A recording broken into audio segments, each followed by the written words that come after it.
Shooting or falling stars are dying stars that whiz across our night sky in a brilliant visual death.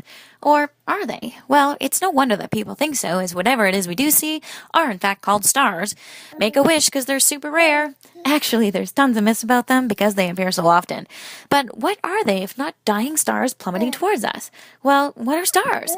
Balls of plasma, a hydrogen-fusing core, a radiation zone and a convection zone to transfer energy, and the surface, its photosphere. The structure holds because the crushing gravitational force is matched by the thermal energy pushing out. And so they just die and zoom through space towards our atmosphere? Well, that sounds like it could totally happen, but how do they really die? Let's start with a smaller star. It's happily fusing a hydrogen when, dang, the hydrogen runs out. The core contracts, the rest of the star puffs up, and you have a red giant. Then the core heats up, and wham, in a flash, helium fuses into carbon until that also runs out, leaving a carbon core. Then the carbon starts to fuse, and no, lies! It never gets hot enough to fuse carbon.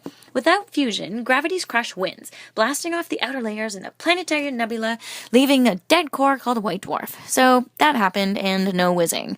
I guess it's the high mass stars that whiz. Well, basically the same thing happens when they start to die, except they do get hot enough to fuse carbon, then heavier elements until they get to the lightest one, iron. There's no fusion or fission happening with this guy.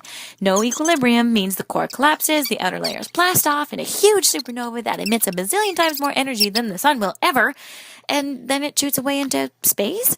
No, what remains is a neutron star, or a vacuum-sucking black hole. Okay, black holes aren't vacuums. So, what's a shooting star then? Well, it's not quite so sexy. What looks like shooting stars is really just flashes of light from debris, meteoroids, that burn up when they hit Earth's atmosphere. If any survive, the meteorite can do things like kill dinosaurs. So I guess it's totally great that shooting stars aren't stars, because blasting towards us, it would spell fiery death for Earth, which hasn't happened. So yeah, I guess they really aren't stars. Additional soundtrack provided by Maverick, who also spends his day contemplating the universe.